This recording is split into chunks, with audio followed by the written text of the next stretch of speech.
Hello friends, how are you. कैसे हैं आप सभी। तो आ गया हूं मैं आपके अपने YouTube channel Singh coaching classes में आज नई वीडियो लेकर क्लास 6 मैथमेटिक्स एनसीईआरटी एक्सरसाइज 1.3 का सॉल्यूशन।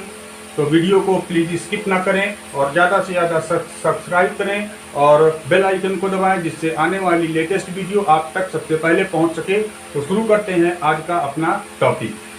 प्रश्न नंबर 1 है, व्यापक नियम का प्रयोग करते हुए निम्नलिखित में से प्रत्येक का आकलन कीजिए। तो व्यापक नियम का प्रयोग करना है। व्यापक नियम का मतलब क्या होता है कि कोई संख्या लिखी हुई है, उसका स्थानीय मान उसके निकटतम स्थिति के आधार पर, यानी शतक या दहाई, सैकड़े या हजार के अनुपातिक निकटतम बिंदु तक वह किस रेशियो तक जा सकता है, इस आधार पर हमें एक्सप्लेन करके और उसे सॉल्व करना है।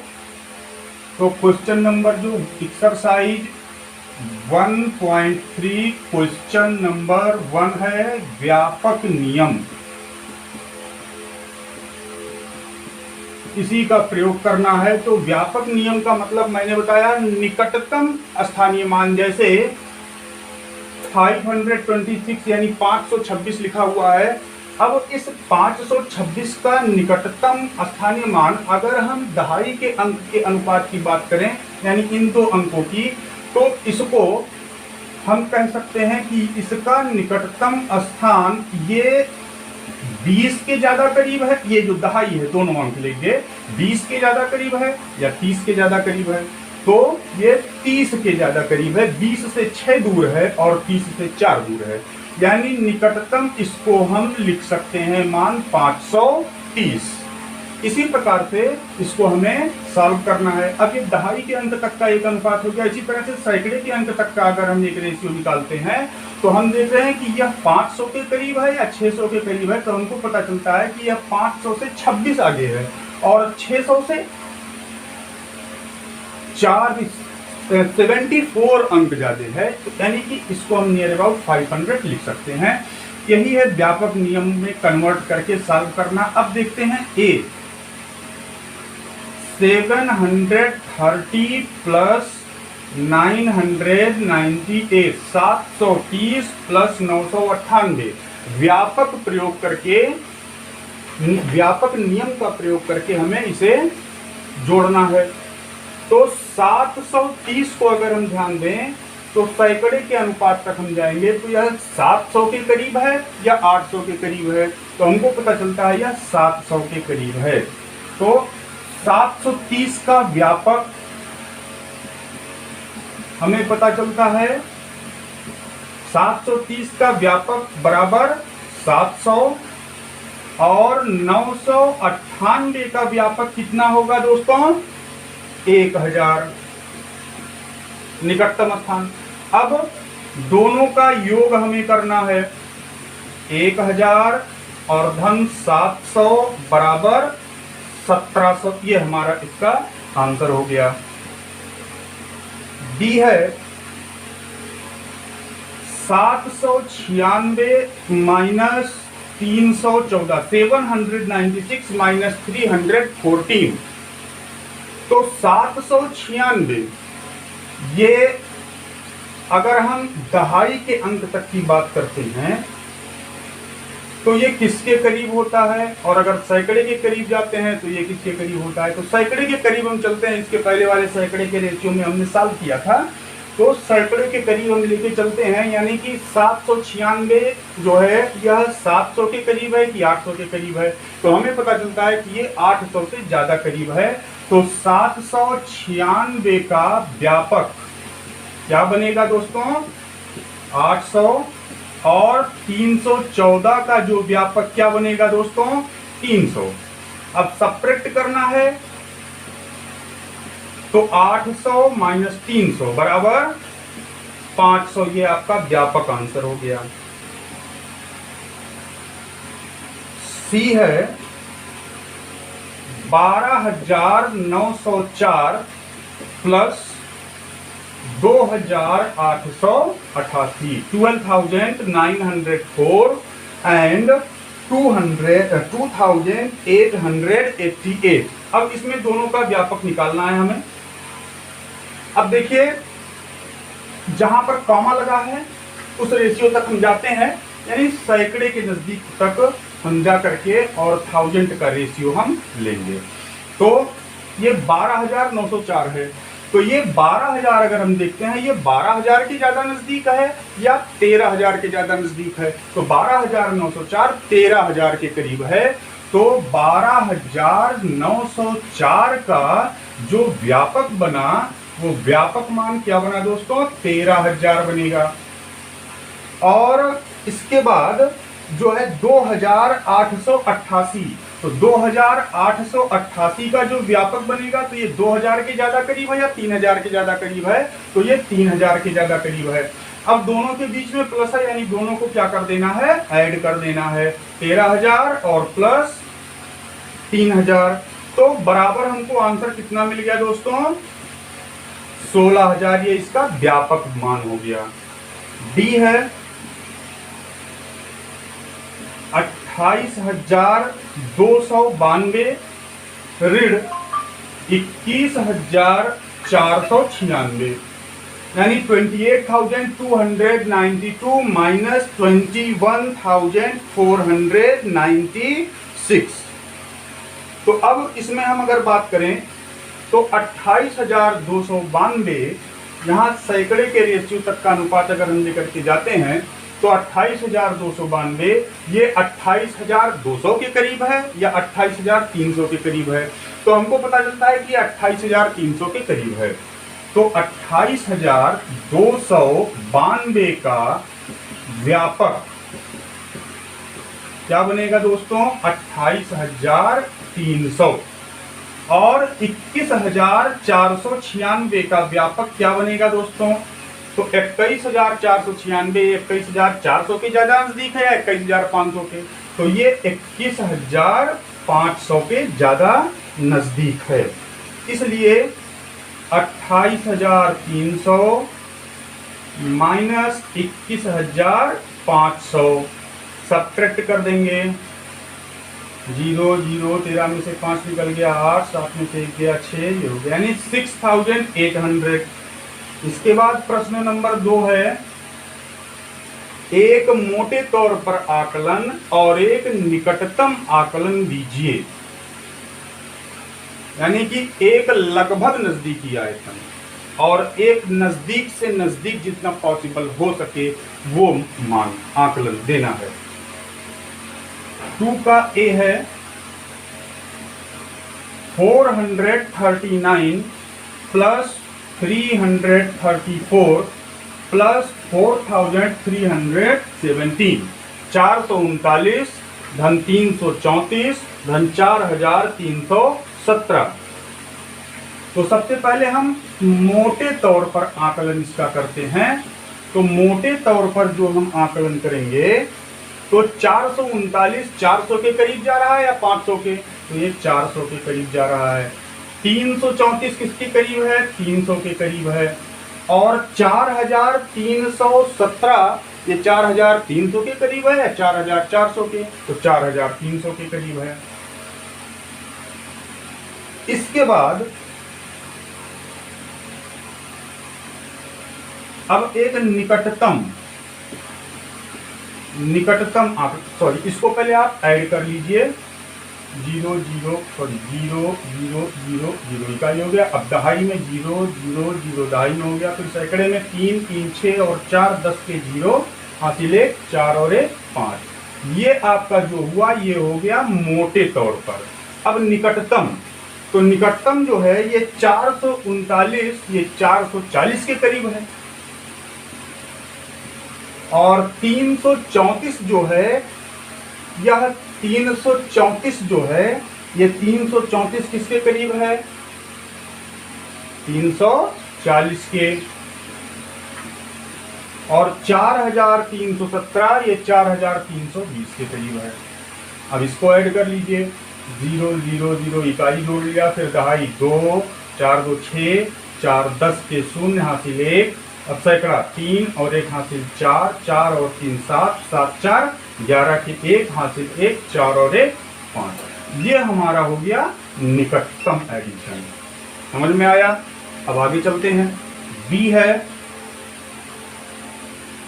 1,08,734 माइनस 47,599।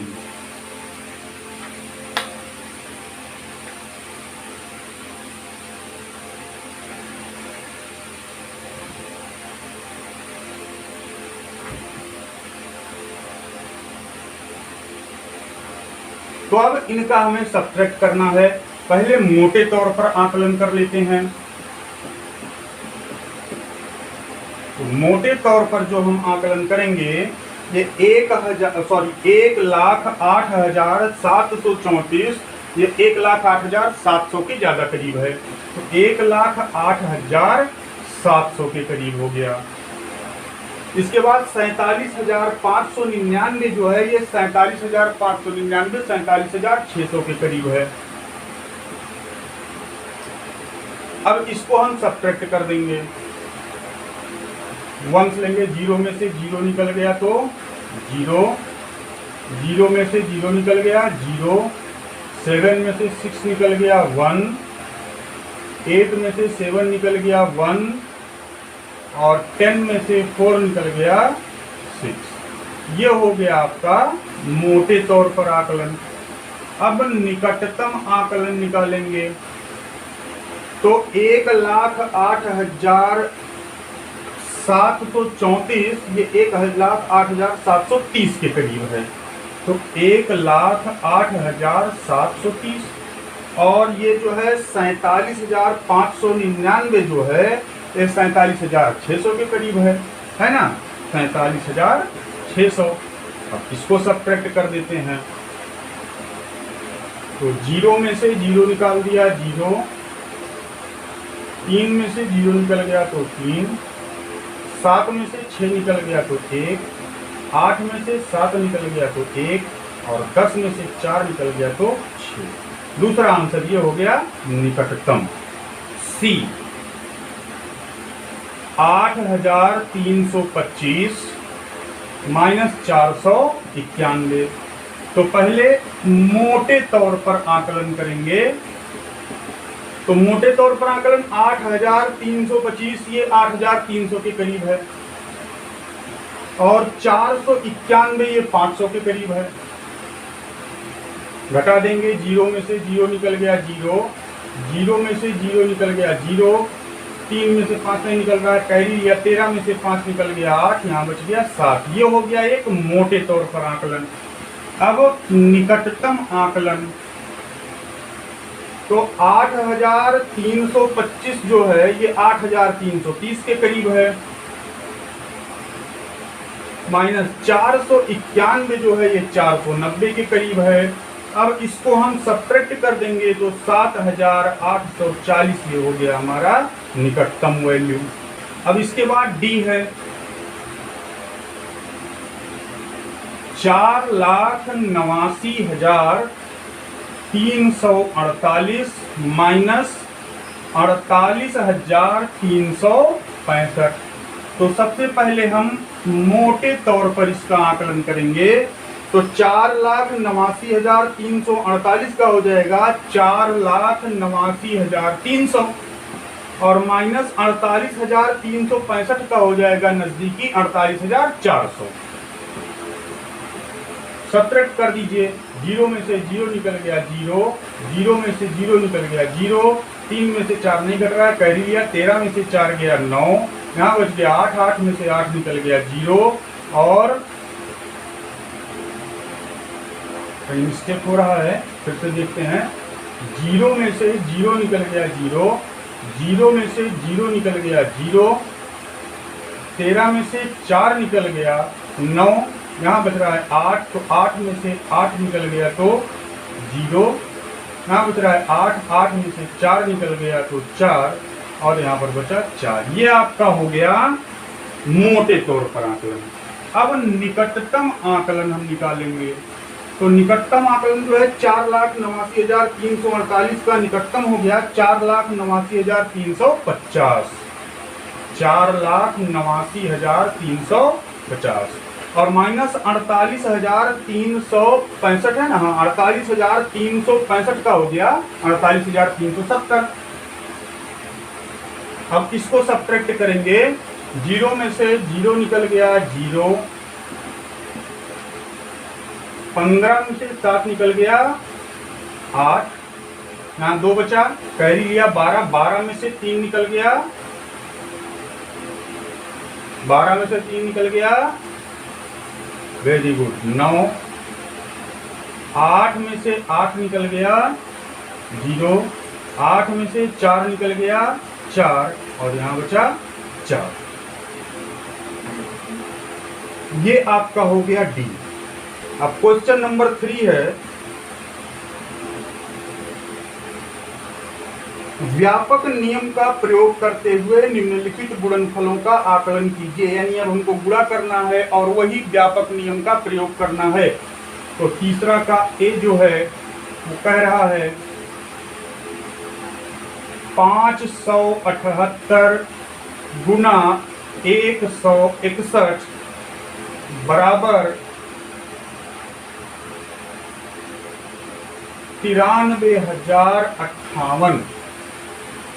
अब जो आकलन इसका कर रहा है 578, तो 578 किसके करीब है? 600 के। और 161 किसके करीब है? 200 के। ऐसी संख्या का मल्टीप्लाई करना बहुत आसान है। टोटल जीरो काउंट कर लीजिए 4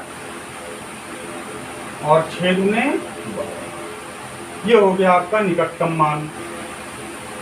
इसके बाद बी है 5,281 गुना 3,491 बराबर मल्टीप्लाई करने पर आ रहा है 1,84,35,971। तो अब इसका हम आकलन करेंगे। तो आकलन करने पर 5,281 ये 5,000 के करीब जा रहा है और 3,491 ये 3,500 के करीब जा रहा है। इसका मल्टीप्लाई कर देंगे तो 1,75,00,000 ये इसका निकटतम मान आएगा। अब इसके बाद सी है 1,291 गुणे 592 बराबर 7,64,272। अब 1,291 का निकटतम यानी व्यापक क्या होगा? 1300। 592 का व्यापक क्या हो जाएगा? 600। मल्टीप्लाई कर देंगे दोनों का तो आ जाएगा 7,80,000। ये आपका व्यापक मान हो गया। अब आते हैं डी पर 9,250 गुना 29 बराबर 2,68,250। अब 9,250 का व्यापक क्या होगा? 9,300 और 29 का व्यापक क्या होगा? 30। अब दोनों का मल्टीप्लाई करेंगे 2,79,000। ये आपका व्यापक मान हो गया। तो दोस्तों ये चैप्टर खत्म हो गया। ये एक्सरसाइज 1.3 एंड हो गई है। उम्मीद करता हूँ आपको अच्छी तरह से समझ में आया होगा। अगर नहीं समझ में आया, कोई दिक्कत हो, कमेंट बॉक्स में कमेंट करके आप उस चीज़ को पूछ सकते हैं। दोबारा मैं आपको फिर से स्पेशली आपकी क्लास लिंक बना करके वीडियो आपको समझा दूंगा। अगर दोस्तों वीडियो अच्छी लगी हो, जानकारी आपको मिली हो, तो ज़्यादा से ज़्यादा लाइक और सब्सक्राइब करें, बेल आइकन जरूर दबाएं ताकि आने वाली लेटेस्ट वीडियो आप तक जल्द से जल्द पहुँच सके। Good bye.